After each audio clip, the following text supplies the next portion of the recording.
se prepara, ¿no?, para poder iniciar el contacto. Entonces, en ese proceso, ¿no?, que involucra tanto las células femeninas como masculinas, cada uno va a tener su nombre respectivo. ¿Cómo se llamaba la célula germinal masculina? Espermatozoide.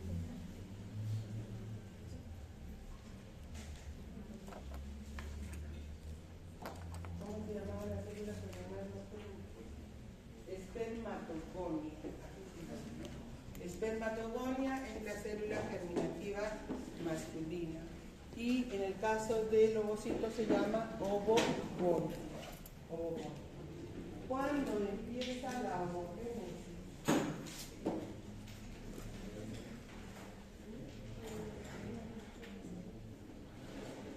¿En qué etapa de la mujer empieza la ovogénesis?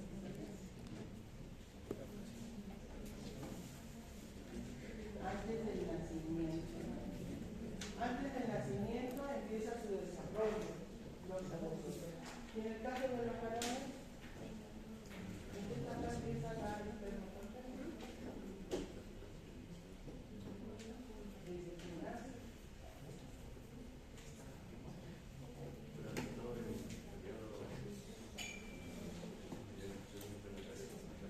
Prenatal o postnatal.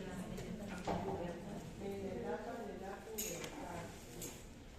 En la etapa de la pubertad empieza a desarrollarse los espermatozoides. Las mujeres antes de nacimiento. Antes de nacimiento. ¿No quita su nombre? Triana. ¿Cuánto tiempo dura la espermatogénesis? 2 meses, ¿no? Aproximadamente 60 días a 70 días dura una espermatogénesis.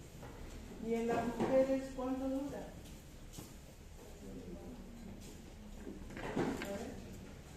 Por favor, síganos a cuatro. ¿Cuánto dura la ovogénesis en la mujer?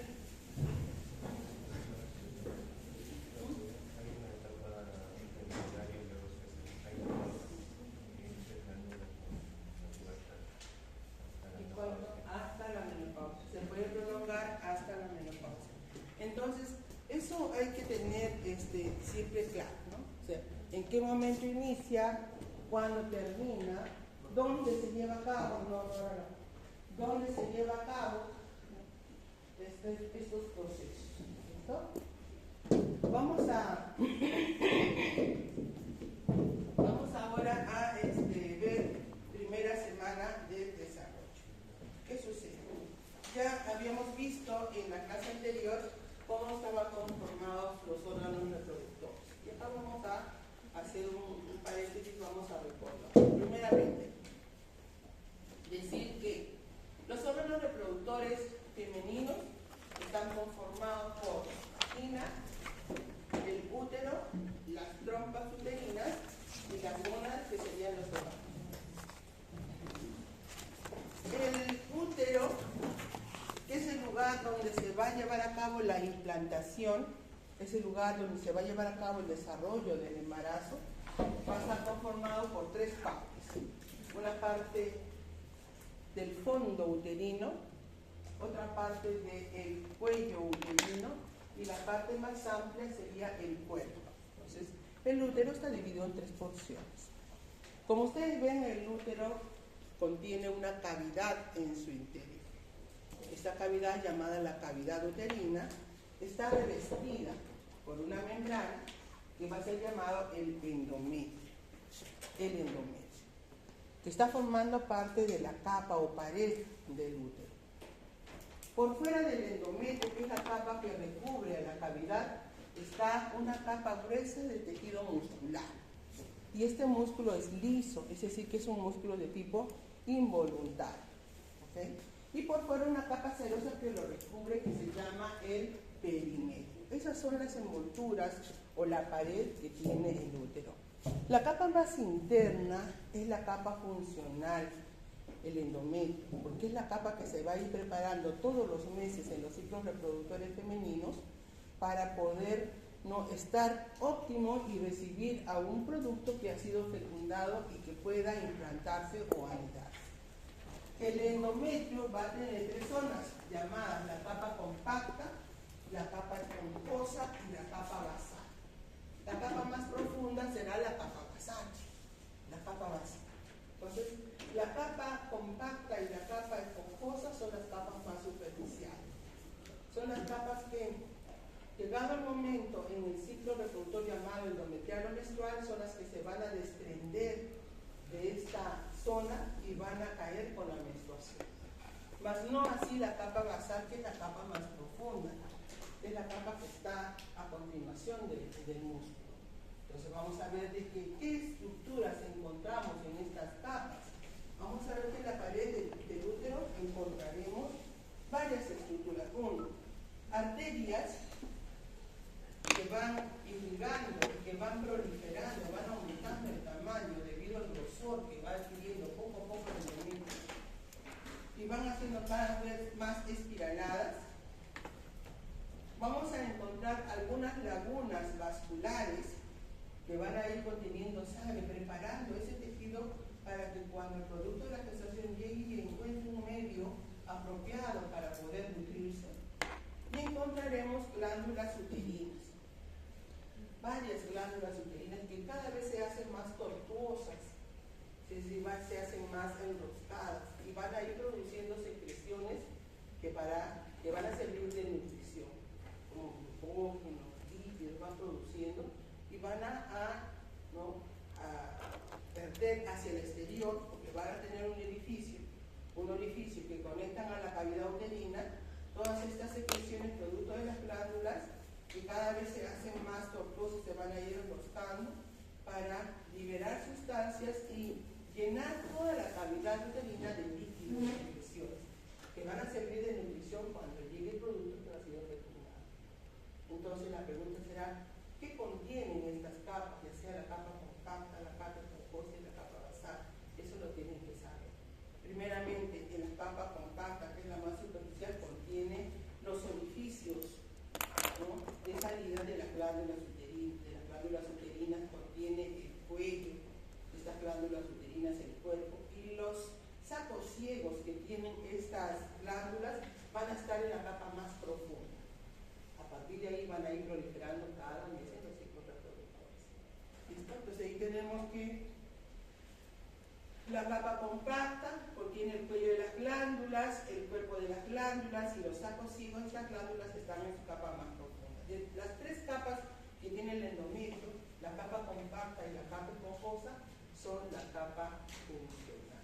Son las que se van a desprender durante la gestación. Ahora, la capa esponjosa no se desprende del todo.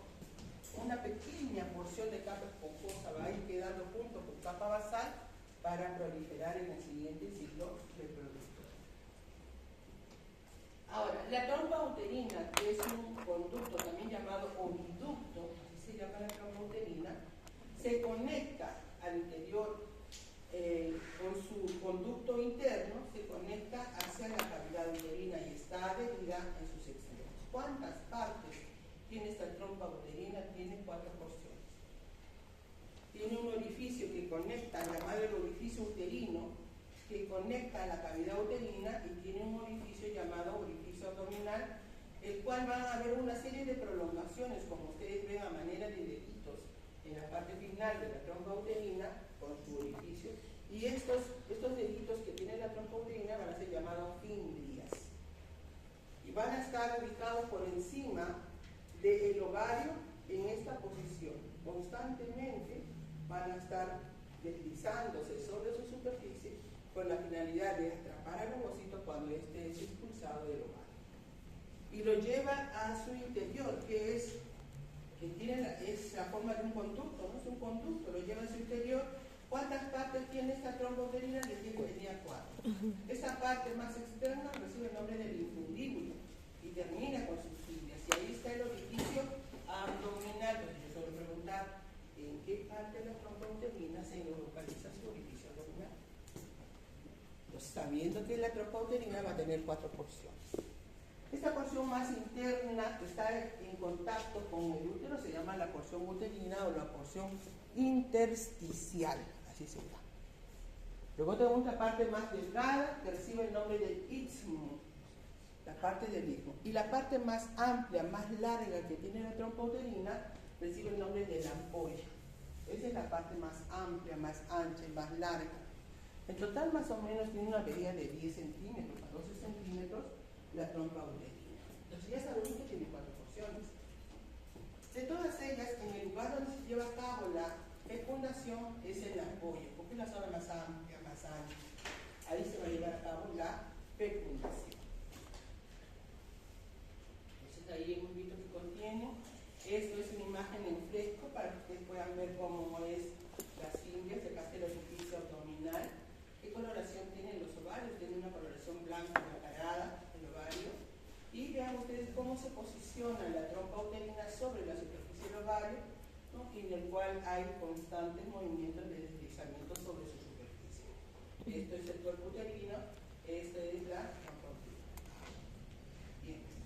Los ciclos reproductores que tiene la mujer son dos. Uno llamado el ciclo ovárico y el otro llamado el ciclo endometrial o ciclo menstrual. Así se conoce. Dos ciclos reproductores. Ambos ciclos reproductores se llevan a la vez. Se van a ir dando en forma simultánea.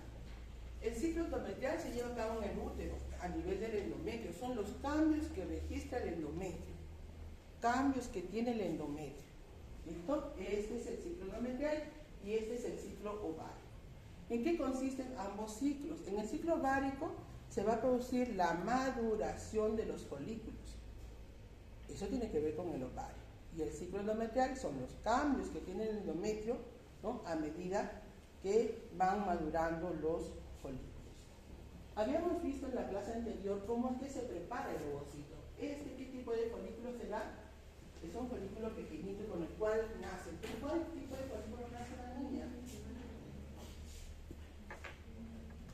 ¿Qué tipo de folículos tiene una niña al momento del nacimiento? Primarios. Yo creo. Primarios. A ver, delegado. Primarios. ¿Qué dice su compañero? Primarios. ¿Quién da más?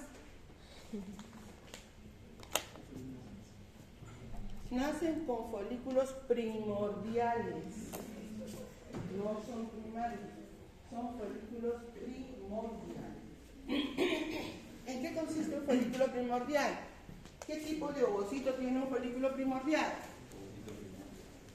Un ovocito primario detenido en metafase, no, detenido en la profase. Detenido en la profase. ¿Listo? Ese es el ovocito. Y las células foliculares que lo rodean son planas.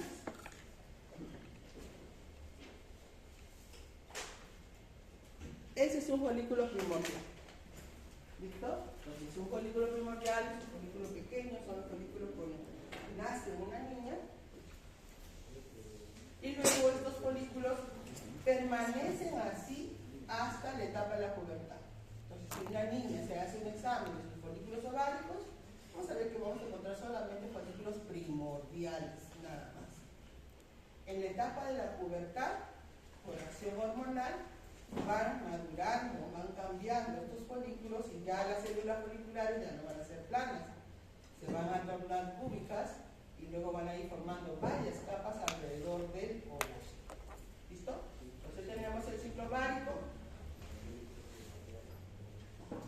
Ahora, en este ciclo reproductores en la mujer, cuando llega a la etapa de la pubertad, que aproximadamente son los 9 años o 10 años, hay un despertar hormonal, no solamente en la mujer, también en el varón. Ahora, ¿qué sucede con estas hormonas que van a ser producidas por la glándula hipófisis? ¿Cuáles son? FSH y LH. FSH recibe el nombre de folículo estimulante, es decir, va a estimular a los folículos, y la LH es la hormona luteínica. Pero para que la hipófisis pueda producir estas hormonas llamadas gonadotrópicas o gonadotropinas, pues el cerebro es el que va a regular esta acción de la glándula. va a enviarle una señal que es una hormona estimuladora de las gonadotrophinas a la glándula hipófisis para que la hipófisis pueda liberar estas hormonas. ¿Dónde van a actuar estas hormonas? A nivel del ovario. ¿Qué va a hacer la folícula estimulante? Como es su nombre, estimular un grupo de folículos. Algo de 10, 15, 20 folículos se estimulan, ¿no?, con estas hormonas y comienzan a cambiar sus células foliculares de ser planas, van a tornar células cúbicas para, ¿no?, constituir los llamados folículos primarios que ustedes han dicho. ¿Cómo es un folículo primario? Vamos a ver que el folículo primario va a tener siempre un ovocito primario detenido en profase 1, pero las células foliculares ahora son cúbicas. ¿Sí? Ahora van a ser cúbicas. Es más, no solamente van a ser cúbicas, sino van a formar varios estratos, varias capas. Y comienzan a multiplicarse estas células foliculares, formando una serie de capas alrededor del ovocito primario detenido en profase. Cuando esto ocurre, el folículo de ser primordial pasa a ser primario. Este es un folículo primario. ¿Qué contiene un folículo primario? Un ovocito primario detenido en profase. ¿Listo? ¿Cuándo pasa a ser secundario? ¿Cuándo pasaba a ser secundario? Lo vimos en la clase. En el nacimiento luego se detiene y vuelve a pasar en la pubertad. Sí, pero de ser, acá estamos en la pubertad, este es el nacimiento. Cuando se forma el astro. Esto, acá llegamos a la pubertad, pasa a ser primario. Cuando se forma el ano. Es decir, que las células foliculares van a ir constituyendo secreciones y van a formar un antro. Acá tenemos a un ovocito primario detenido en profase y que va a tener múltiples capas de células foliculares, múltiples capas, pero estas capas han formado una cavidad en el interior llamada antro. ¿Y así? Esto constituye un folículo llamado secundario. Este antro, la formación del antro, nos indica de que el folículo ha cambiado. Y mientras más grande sea el antro, más maduro va a estar el folículo. No estoy hablando del ovocito, el folículo. ¿Listo? Entonces ahora el antro tiene que aumentar de tamaño y al aumentar de tamaño va a desplazar al ovocito a uno de los extremos. Y van formando capas alrededor de este ovocito. ¿Listo? Este folículo también va a ser llamado como folículo antral. ¿Por qué un folículo antral? Porque tiene su antro. Y el primario también puede ser llamado preantral, antes de formar su antro. ¿Listo? Bueno, ahí tenemos a una serie de ovocitos. Acá tenemos desarrollo de los folículos. ¿Estos qué tipos de folículos serán? Son folículos primordiales que van secretando una sustancia, las células foliculares, que van a ser llamados factores inhibidores de la maduración. Cuando el folículo se constituye como primordial, que se forma desde antes del nacimiento, que son los folículos primordiales de la niña, liberan sustancias inhibidoras de su desarrollo. Por lo tanto, se mantienen así en primordiales hasta la etapa de la pubertad.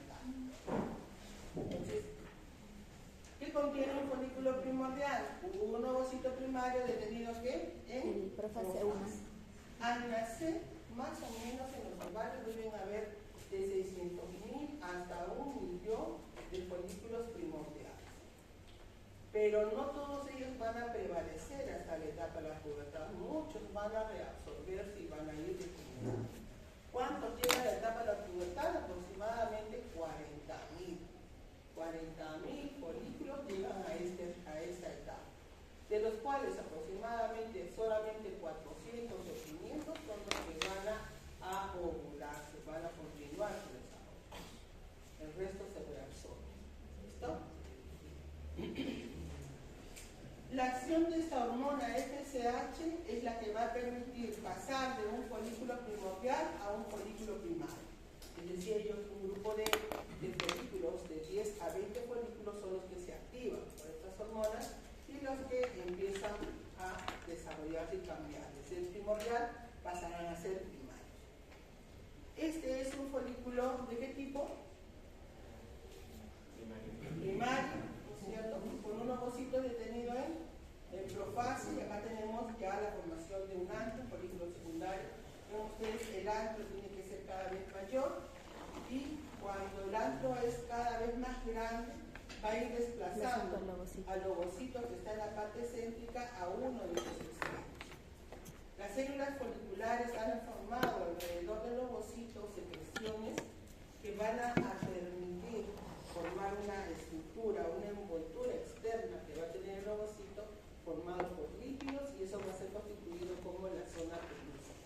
O sea que alrededor estas células foliculares producen una sustancia que van a recubrir externamente el ovocito y va a ser considerada como la zona pelúcida. Todo este conjunto de células foliculares va a recibir el nombre de células de la granulosa, o cúmulo o óforo, que también recibe el nombre. ¿Listo? Ahora, hay un grupo de células foliculares que rodean al antro. Todo este grupo de células foliculares también estimula al estroma del ovario, lo estimulan para formar una capa que envuelve a este folículo y que va a ser llamada la teca. ¿Qué cosa es la teca? Es un grupo de células que rodean a las foliculares y constituyen una pared externa que tiene el folículo. Hay dos tipos de tecas, una llamada la teca interna y la teca externa. La teca interna es la que guarda relación directamente con las células foliculares y con el antro, van a guardar relación, y que van a ser consideradas como una capa vascular, una capa secretora, porque van a secretar sustancias que van a ir llenando cada vez más de sustancias nutritivas esta cavidad antral con la finalidad de nutrir a todas estas células foliculares. La teca externa que va por fuera estimula al tejido conectivo para el desarrollo de algunas células llamadas mioepiteliales, un tipo de células musculares lisas que van a ir rodeando todo el folículo. ¿Con qué finalidad? De que estas células mioepiteliales o musculares son las que van a contraerse posteriormente para comprimir el interior del folículo, haciendo de que el líquido que tiene el antro, ¿no?, haga presión interna y pueda romper la superficie para liberar a ese ovocito. Entonces, esa es la teca. Ustedes van a ver en la práctica, vamos a ver ovocitos y un ovocito grande para que lo puedan ver, y vamos a ver de qué se constituye estas dos zonas en los folículos, tanto llamada la teca interna como la teca externa. Bien, la tenemos aquí. Acá, ¿qué tipo de? Miren ustedes la forma que tienen los folículos primordiales, son pequeños, y este será un folículo de tipo primario. Este es un folículo primordial, un folículo primario, tratando de constituir la zona pelúcida, ¿no?, que es un material glicoproteico que va rodeando al ovocito, y acá ya se han formado varios estratos de células foliculares y externamente se constituye la teca. Lo mismo en el libro que nos muestra el libro de Arteaga, la misma distribución, la formación del antro y el desplazamiento. Y por fuera la teca. Entonces, acá se ve mejor las células foliculares que está estimulando acá el estroma del ovario para constituir la teca tanto interna como externa. Tanto la teca interna como la teca externa. Un folículo secundario. Un folículo es secundario cuando aparece el antro. ¿Y qué va a contener? Siempre contiene un ovocito de tipo primario. Ahora, a medida que se van desarrollando, van proliferando las células foliculares, vamos a ver que estas células foliculares van a ir produciendo también una hormona. ¿Cómo se llama esta hormona? Estrógenos. La hormona que va produciendo en las células foliculares, el desarrollo por acción de la FSH, van a ir produciendo estrógenos. Mientras más células folliculares haya, mayor cantidad de estrógenos. Y esos estrógenos van liberándose hacia el tejido sanguíneo de la madre. Y es captado, o la madre no, de la niña, y es captado ¿por quién? Por el sistema nervioso, por el hipotálamo. El hipotálamo capta que cada vez hay mayor cantidad de estrógenos y le envía otra orden a la glándula hipófisis para que libere otro, aumente, pues está liberando, aumenta la liberación de LH. Esto ocurre aproximadamente más o menos 24 horas antes de que se produzca la ovulación. Este aumento súbito de LH, vamos a ver si tengo por ahí una imagen. Este aumento súbito de LH, acá está la ovulación de 12 a 24 horas, hace de que esta pausa que tenía este ovocito dentro de fase 1 se reanude y concluya su primera meiosis. Entonces, al concluir su primera meiosis, ¿qué se obtiene con la primera meiosis? ¿Qué tipo de ovocito? Un ovocito secundario. ¿Con cuántos cromosomas? 23 cromosomas. ¿Cómo se llama la otra célula?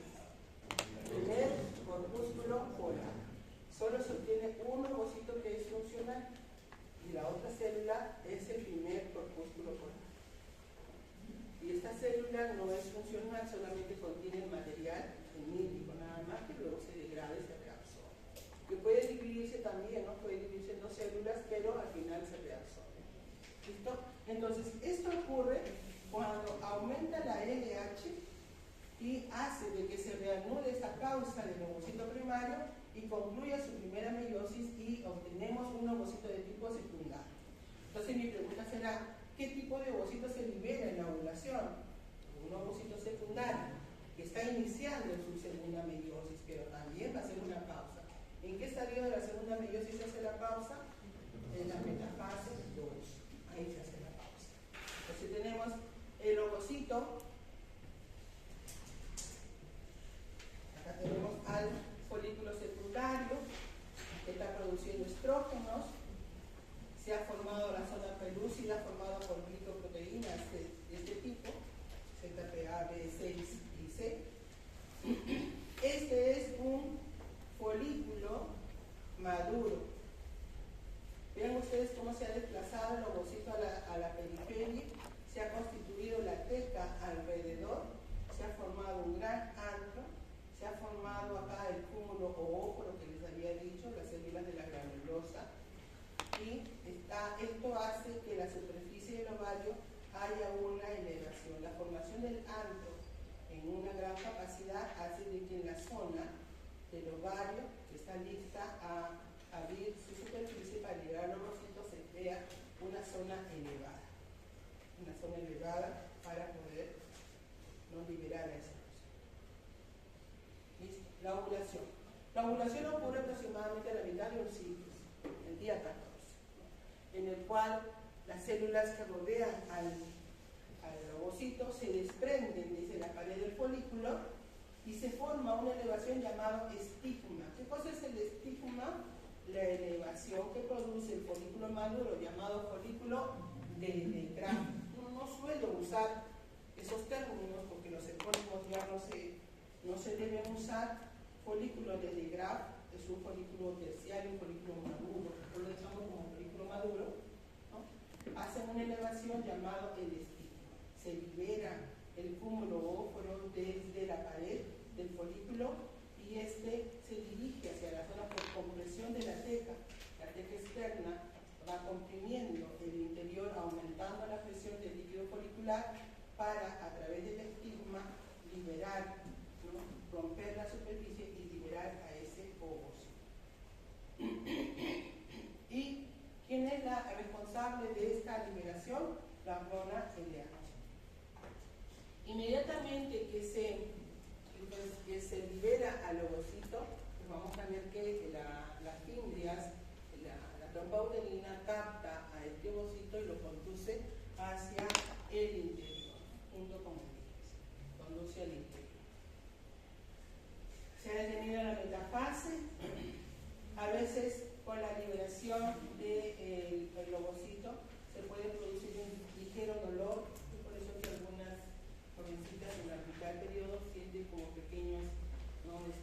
inflamación o dolor cuando se produce la liberación. Hay un cambio en la temperatura corporal por aumento de la LH, más o menos en 0.05, y es por eso que la temperatura basal se puede considerar también como un método de anticoncepción. Pero hay factores externos que pueden influir en estos cambios de temperatura, pero se dice que cuando va a ocurrir la ovulación hay un ligero aumento de la temperatura basal corporal en 0.05 grados. Pero si estoy pasando por un proceso gripal, va a aumentar la presión y no es un método muy seguro, pero se considera de que hay cambio en la temperatura basal. ¿Listo? Miren ustedes la ubicación del primer corpúsculo polar se ubica en el espacio perivitelino del ovocito, ahí va a estar ubicado. El cuerpo lúteo, las células que van quedando, foliculares rezagadas al interior del ovario, van a constituir este cuerpo llamado amarillo, cuerpo amarillo o cuerpo lúteo. ¿Cuál sería la función de este cuerpo amarillo? Producir hormona, ¿no? ¿Qué hormona?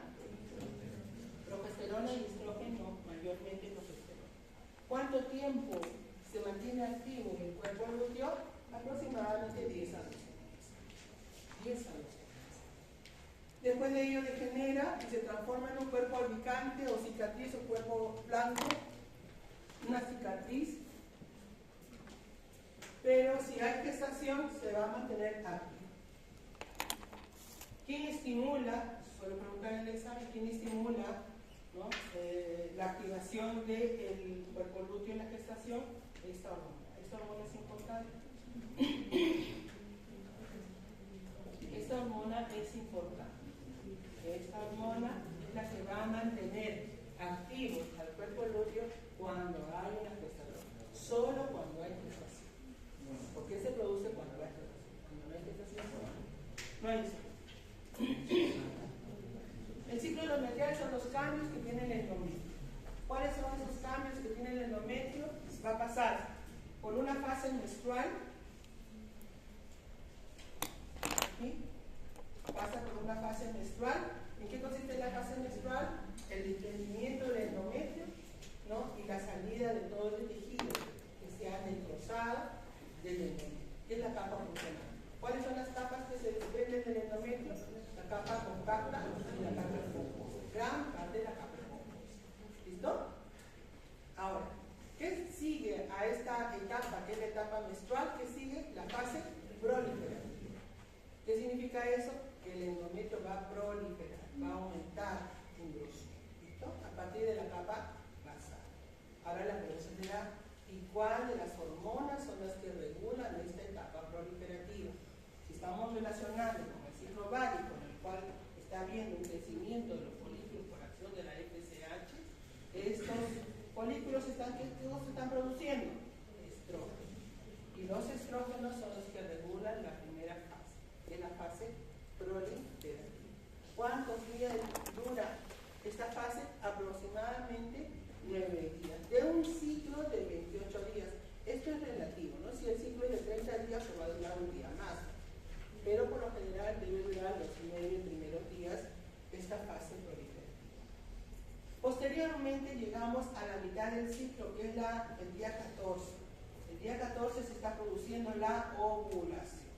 ¿Cuál es la hormona que regula la ovulación? La LH. Pero el cuerpo lúteo que va quedando, ¿qué va a producir? Mayormente progesterona. Y la progesterona es la que va a regular la siguiente fase. ¿Cómo se llama? La fase secretora o la fase lútea. Esta fase secretora debe durar aproximadamente 12 a 13 días. 13 días nada más. ¿En qué consiste esta fase secretora? En que las glándulas uterinas van a aumentar de tamaño, se hacen más enroscadas, son más tortuosas, las arterias también se hacen más espiraladas, se forman bastantes lagunas vasculares, preparando a este endometrio. Esta fase secretora, secreción de las glándulas. ¿Listo? Regulada por quién? Por la progesterona. Y un día a 2 días antes, miren ustedes, de producirse la siguiente fase menstrual, entramos a la fase isquémica. Esta es la fase ya final de un ciclo endometrial, en lo cual no ha habido llegada del producto todos los tejidos que se han preparado empiezan a sufrir isquemia, significa de que la circulación se corta, el tejido se necrosa, va a ir desprendiéndose y por lo tanto se va a desprender en el ciclo o con la menstruación del siguiente ciclo. ¿Listo? Esas son las fases con las cuales pasa el ciclo endometrial o el ciclo menstrual, que pueden ser entre 25, 28, 30 o 35 días, es independiente a las parte glútea. Comparando los gametos, también lo vimos en la clase pasada, el gameto masculino es más pequeñito, inmóvil, comparado con el gameto femenino, que es más grande, ¿no? Pero no se mueve y demás.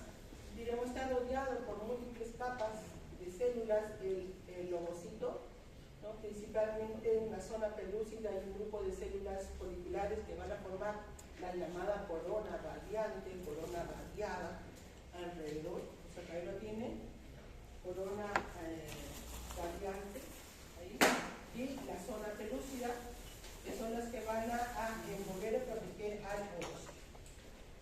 El espermatozoide va a tener las partes que usted ya las conoce, como el movimiento de la gametogénesis, y tiene en la parte anterior del núcleo y la cabeza una estructura llamada el acrosoma. Este acrosoma va a contener enzimas. ¿Qué tipo de enzimas contiene el acrosoma? Tiene hialuronidasa, acrosina, entonces neurominidasas, contiene varios tipos de enzimas, de los cuales le va a permitir liberar en el momento que haga contacto con el ovocito para poder ingresar hacia el útero. Bien, ahora, el tipo de material genético contiene también diferente. Los espermatozoides pueden tener 23X algunos y otros tienen 23Y. En cambio, todos los ovocitos tienen 23X. ¿Qué más tenemos? La edad materna ideal es hasta los 35 años. Eso hay que tenerlo en cuenta porque la edad materna guarda relación con trisomías. Mientras más se prolongue la pausa que tiene el ovocito, más riesgo hay de que se produzca una no distribución, una inadecuada separación de su material genético. Entonces, si una madre no se embaraza a los 40, 45 años con etapa de la menopausia, hay mayor riesgo de que se produzcan errores en la distribución del material genético. Listo, trisomía. La trisomía Down está relacionada con la edad materna. Bien. Ahora, ¿cuánto tiempo le demora llegar al espermatozoide hacia el lugar donde se va a llevar a cabo la fecundación? Puede llegar en 30 minutos, hay algunos que son veloces como correcaminos, llegan al lugar. Pero ¿cuánto tiempo le debe durar la capacitación? ¿Cuánto tiempo es? ¿Eso que llega rápido van a fecundar? Tienen que capacitarse por aproximadamente 7 horas. Tienen que pasar el curso, no se las pueden dar de vivos, porque lo van a fecundar. Pero pueden demorar hasta 6 días para llegar, no 6 días, no 6 horas. Pueden llegar ahí, ¿no? Para poder llegar al lugar donde va a ser y llegar pues capacitado. La capacitación es importante. Ahora la pregunta será, ¿en qué consiste la capacitación? ¿Vimos? Miren, ¿en qué consiste la capacitación llamado también acondicionamiento? Esto se lleva a cabo en los genitales femeninos.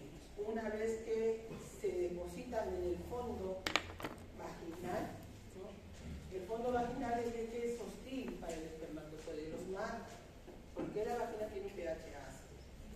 Pero pues la mayoría hace bultos, hace, ¿no?, función común, todos, y los más vivos, los más activos son los que van a ir ingresando. Y se capacitan más a nivel de la trompa uterina. Cuando estos espermatozoides van pasando por la cavidad uterina, llegan a la trompa y van deteniendo su camino. Y ahí se van a ir capacitando por acción de las secreciones que hay en la trompa uterina. Ahí también viene. ¿En qué consiste? Eliminar una cubierta que tiene el espermatozoide de glicoproteínas elimina y esta membrana va a haber un cambio en su composición.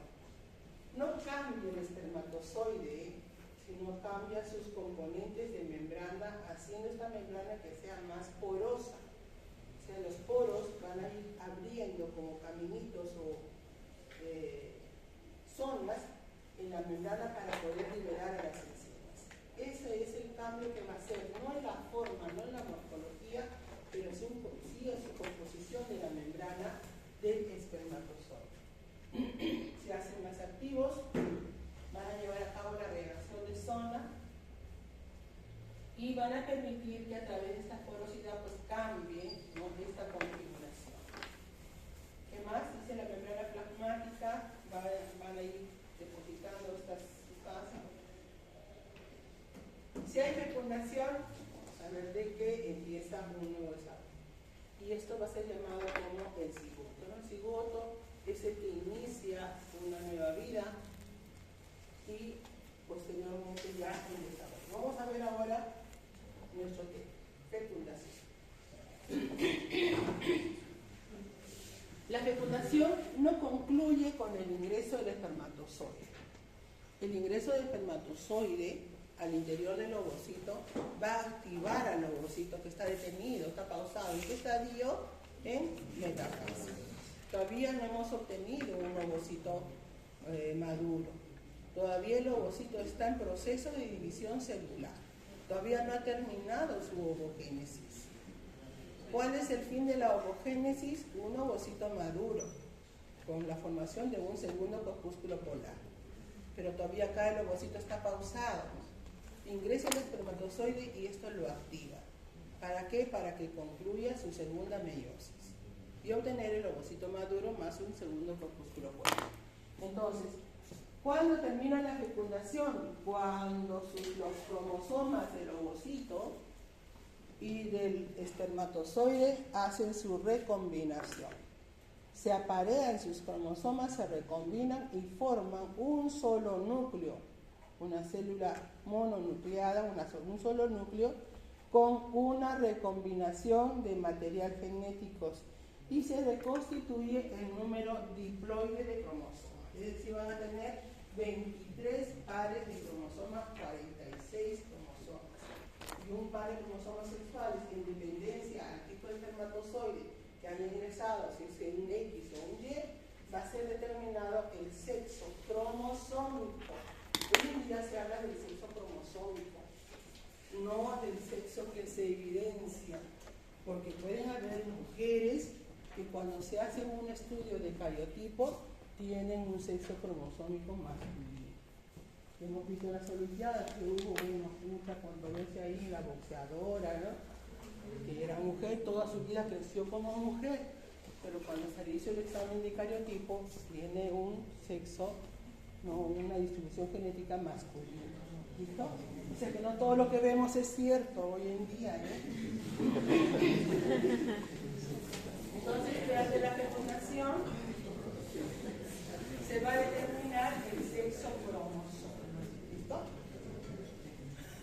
Entonces termina cuando se constituyen o se combinan los cromosomas. Hay replicación del ADN para formar nuevas células. ¿Cuánto tiempo va a durar la fecundación? No es sencillo, que ingrese el espermatozoide, nada más va a durar aproximadamente 24 horas todo este proceso llamado fecundación. El ovocito que está ya en la ampolla de la trompa uterina va enviando señales. No es que el espermatozoide busca al ovocito, no, el espermatozoide es atraído por señales que envía el ovocito, ¿no?, para que el espermatozoide llegue. ¿Listo? Fase de la fecundación. ¿Cuántas fases hay en la fecundación? La primera fase es el acercamiento del espermatozoide al ovocito. Este espermatozoide, que tiene que haber pasado un acondicionamiento más o menos de 7 horas capacitado, llega al lugar donde está el ovocito en la ampolla de la trompa uterina, atraído por sus señales químicas, y hace el primer contacto con las células de la corona radiada tiene que estar capacitado y va a empezar a liberar sus enzimas desde el acrosoma. ¿Listo? ¿Cuáles son las enzimas que va a liberar? Principalmente granulomitasa. Entonces, para el paso del espermatozoide a través de la corona radiada es necesario, ¿no?, la liberación de granulomitasa. También algo de atrocina, porque también está ahí, pero mayormente granulomitasa. Esta granulomitasa le va a permitir al espermatozoide abrir camino a través de las células de la corona radiada y luego va a encontrarse con la segunda capa, se protege al ovocito. ¿Cómo se llama esa segunda capa? Zona pelúcida. Entonces el segundo estadio va a ser el paso de la zona pelúcida. El paso de la zona pelúcida. Atravesó la corona radiada, ahora ingresa a la zona pelúcida.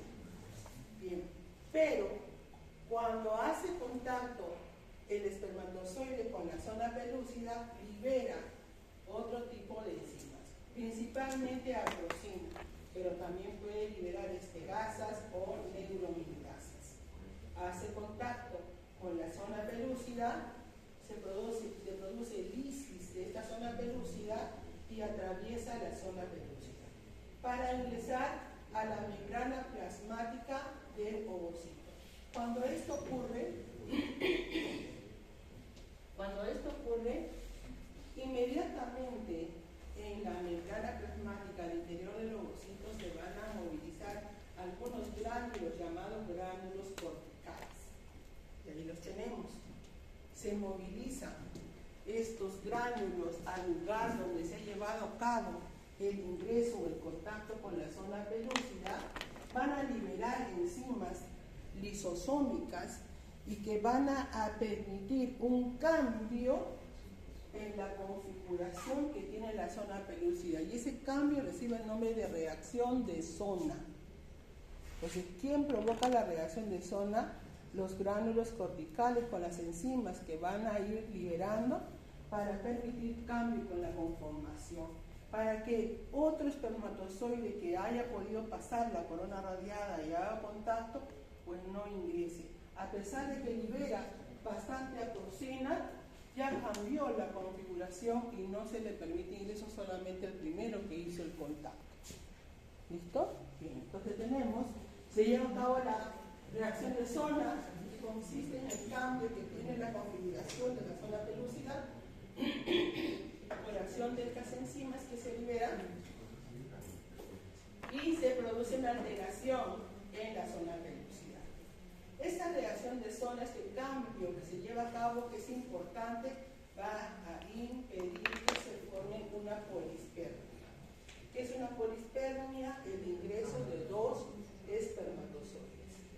Ahora, puede pasar el hecho de que dos espermatozoides simultáneamente no puedan ingresar, puede darse el paso. Pero esa gestación no progresa. Esa sería una triploidía. ¿Cuántos cromosomas va a tener ese producto? 69 cromosomas. Porque 23 más 23 son espermatozoides, más los 23 que tiene el ovocito serían 69 cromosomas. Y eso se llama triploidía. Y generalmente no desarrolla, si desarrolla, no se ve. ¿Listo? Tercera fase. Fusión de las membranas plasmáticas del ovocito y el espermatozoide. Una vez que ingresó y pasó la zona pelúcida, el espermatozoide, la membrana plasmática del espermatozoide se fusiona con la membrana plasmática que tiene el ovocito. Y solamente el núcleo del espermatozoide con parte de su cola son los que van a ingresar. La membrana celular y el espermatozoide se quedan fusionadas. ¿Listo? Bien. ¿Qué va a suceder? ¿No? ¿Cuál es la respuesta que tiene el ovocito cuando ha ingresado el espermatozoide? Primeramente llevó su reacción de zona, llevó a cabo la reacción de zona.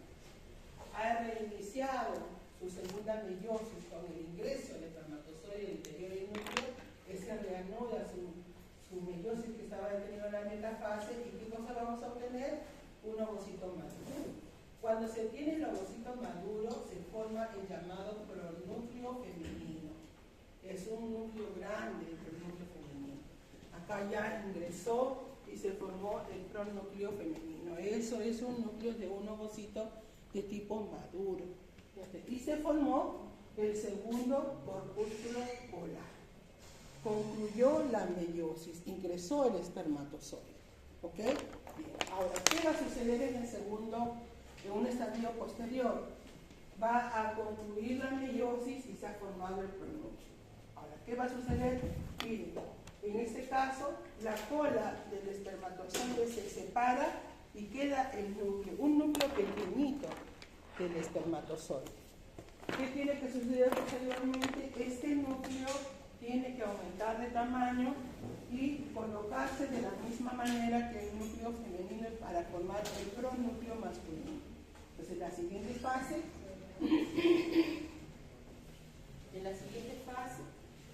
consiste en la formación del pronúcleo masculino.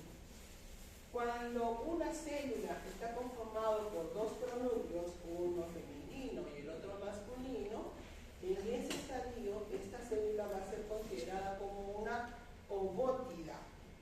Ahí está. ¿Qué es una ovótida? Es una célula que tiene en su interior dos pronúcleos. Uno es masculino y el otro es femenino. En esos estadios es imposible identificar cuál de ellos es el masculino y cuál de ellos es el femenino, porque son núcleos idénticos. Cuando los dos pronúcleos están formados, no hay diferencias. ¿Qué tiene que pasar posteriormente? Los dos núcleos tienen que degradar sus membranas nucleares. ¿Para qué? ¿Para qué se degradaría la membrana nuclear? Para exponer su material genético, para exponer sus cromosomas. ¿Cuántos cromosomas tiene cada uno? 23 cromosomas. El proceso de degradación de las membranas nucleares recibe el nombre de anfimixis.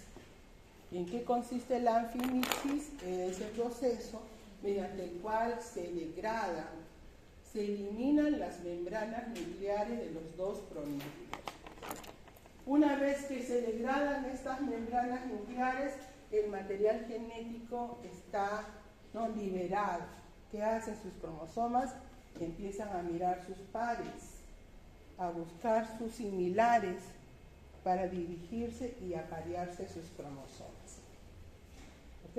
Entonces tenemos que una vez que se han liberado, los cromosomas se aparean, excepto los cromosomas sexuales. Estos no se fusionan, pero tienen pequeños lugares, ojo, en los brazos cortos de los cromosomas sexuales que se hace la combinación. En los brazos cortos hay pequeñas zonas en las cuales se van a unir estos cromosomas sexuales. Y vamos a ver que cuando concluye la unión o el apareamiento de los cromosomas, entonces se forma un nuevo núcleo, uno solo. Y eso constituido ahora como se llama el cigoto. ¿Qué cosa es el cigoto? Es una sola célula resultante de la fusión de los dos pronúcleos. ¿Listo? Bien, ahora, ¿cuántos cromosomas tienen? Pues tienen 46 cromosomas.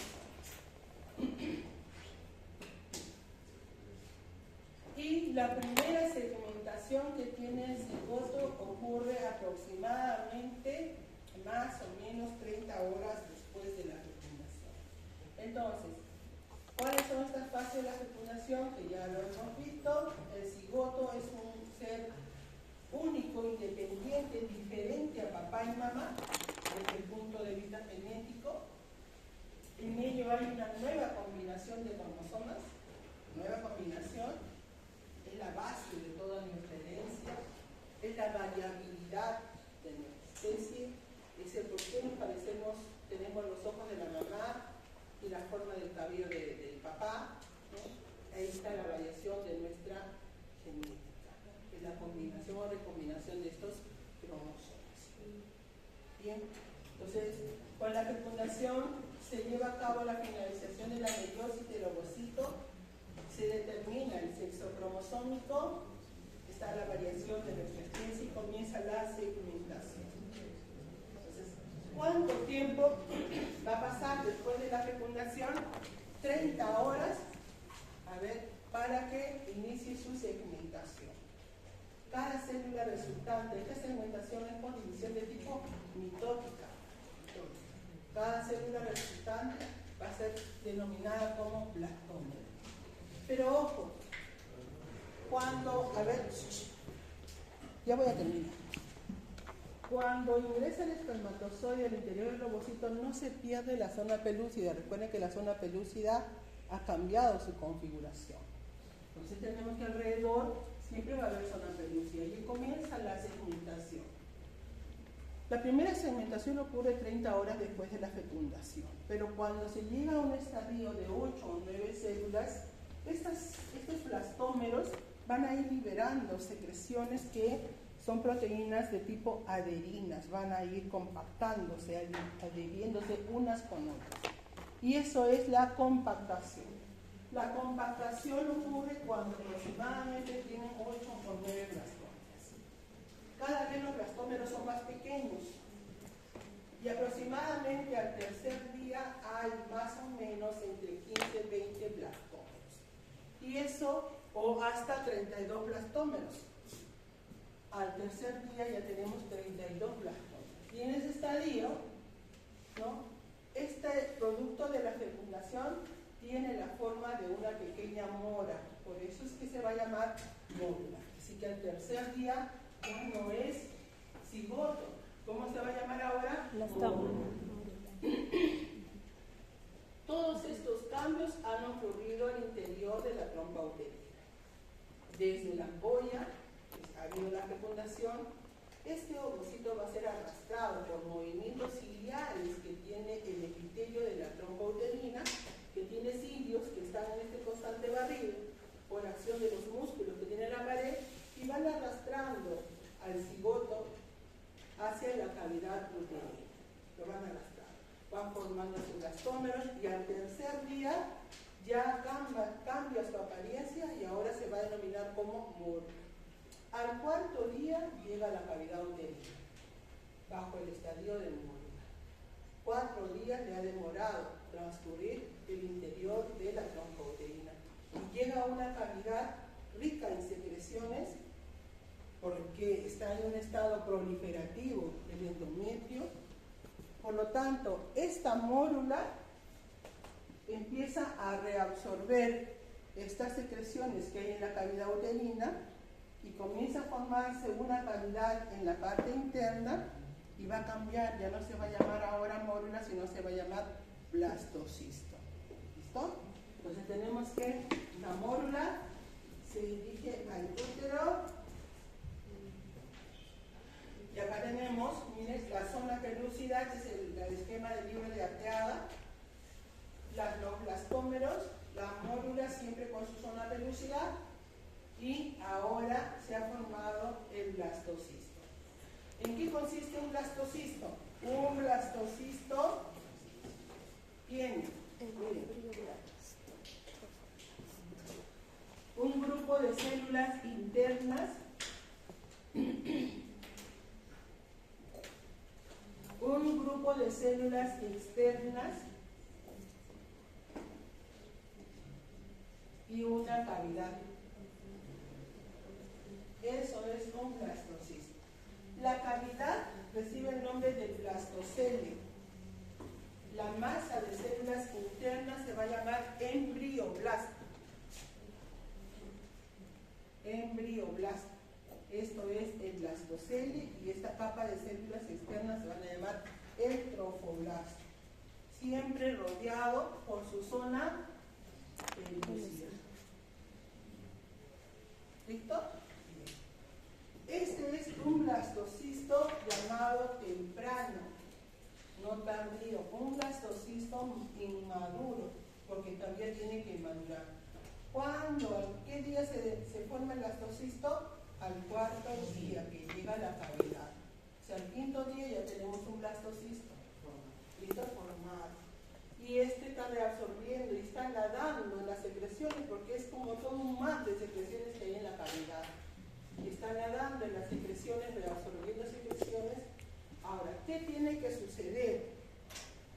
Tiene que eliminar esta cubierta de glicoproteínas que lo está protegiendo para que pueda madurar y aumentar de tamaño.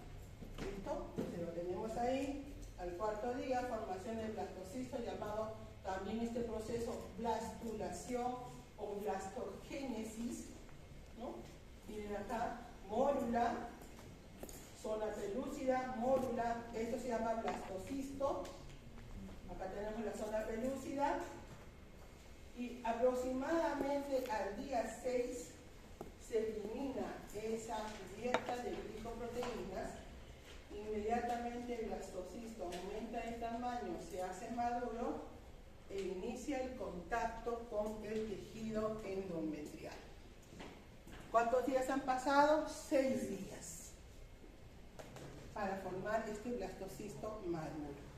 Ya eliminó su cubierta glicoproteica, que es la zona pelúcida, y ha hecho contacto con la pared endometrial.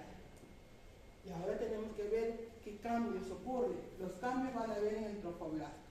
Esto es el embrioblasto, las células internas que van a formar el futuro embrión.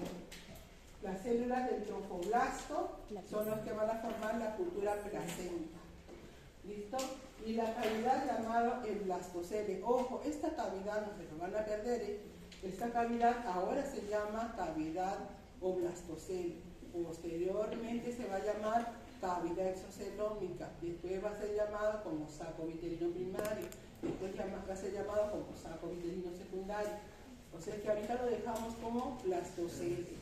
Nada más. ¿Listo? Y primera semana, blastocele. Segunda semana, no se lo pierdan, el próximo capítulo. ¿Listo? Entonces ya sabemos que ahora, ¿qué cambios hay en este momento que estamos llegando al fin de la primera semana? Aparecen un grupo de células superficiales en el embrioblasto, algo aplanaditas, que forman un llamado hipoblasto. Aparece un grupo de células muy pequeñitas, planas, en la superficie del embrioblasto, que van a ser llamados como hipoblasto. Ahora, esto es el blastocisto. Miren lo que está ocurriendo acá. Esto es la pared uterina, el endometrio con las glándulas uterinas y vasos sanguíneos. Y al sexto día, este es un blastocisto de tipo maduro e inició el contacto con el tejido endometrial. ¿Qué está sucediendo en esta imagen? Hay un cambio. ¿De quién? Del trofoblasto. Miren, ¿qué está pasando aquí? Está formando unas proteínas, ¿no?, que se llaman selectinas, que van a permitir el contacto con el endometrio, y el endometrio también está formando proteínas para poder recibir receptores, que son a los carbohidratos. Así lo menciona el libro de Lachman, le hablo por Lachman en esta parte, porque de esa parte lo voy a preguntar. Sobre todo la forma en que el trofoblasto hace contacto con el endometrio, liberando este tipo de enzimas, liberando selectinas, liberando proteínas integradoras, para que el contacto que va a hacer este trofoblasto con el endometrio pues sea regulado, sea aceptado, y movilice receptores que va a tener el endometrio a estas proteínas que están liberando el trofoblasto, para que pueda ser recibido. Si no, lo puede expulsar. ¿Se dejó entender? Tiene que haber una regulación, una mediación de proteínas. Bien, acá hay un cambio. Las células del trofoblasto están formando una masa que es la invasora al tejido endometrial, y esa masa de células va a ser considerada como el sincitio trofoblasto. Este cuento del sincitio trofoblasto y del citotrofoblasto lo vamos a ver en la segunda semana, pero lo dejamos finalizando la primera semana con este primer cambio que está haciendo el trofoblasto, formando una masa de células llamado el sincitio trofoblasto, que son las invasoras, son las que van liberando enzimas para que el endometrio lo capte, lo recepcione y pueda ingresar. ¿Qué más se formó en la 7ª semana? Esta capa de células que les dije que se llamaba, ¿cómo se llamaba esta capa de células? Un hipoblasto, células planas en la superficie del embrioblasto. Así concluimos la primera semana de desarrollo. ¿Cuánto tiempo pasaba? 7 días. ¿Listo? Ahí lo tenemos a un blastocisto maduro. Acá tenemos las células del sincito tromboblasto que se están formando. Este es el embrioblasto. Ahora, la pregunta es, miren dónde está ubicado el embrioblasto. En uno de los extremos del blastocisto. ¿Lo ven? No está en la parte céntrica, está en los extremos. Ese polo del blastocisto que hace contacto con el endometrio se llama el polo embrionario. El polo o el extremo del blastocisto que hace contacto con el endometrio se llama el polo embrionario. Y el polo opuesto recibe el nombre del polo abembrionario.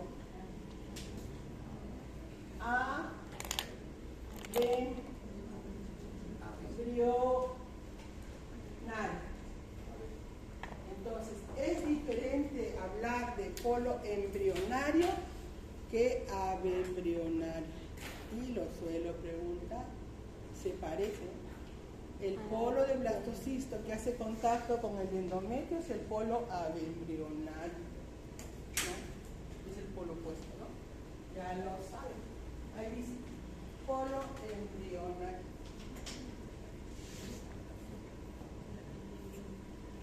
Todos estos cambios que hemos visto han pasado. ¿Cuántos días han llegado acá? La implantación. Ahora, la pregunta del millón será, ¿en qué parte del útero se implanta? Porque estamos viendo que se está implantando, ¿no? Se va en el útero, ¿cuántas partes tenía? ¿Cuántas partes le dimos? A ver, eso sería el fondo, el cuerpo, el cuello. 3 partes. Fondo, cuerpo y cuello. Ahora, por lo general, lo más frecuente, lo más común, ¿no? Es que se implante en el fondo uterino, en la pared posterior. Ahí se implanta. Puede ser su pared anterior, pero es más frecuente su pared posterior.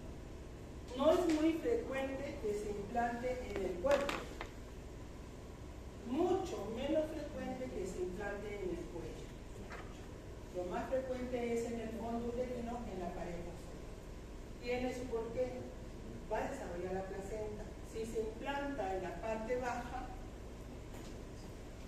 la placenta se va a desarrollar acá.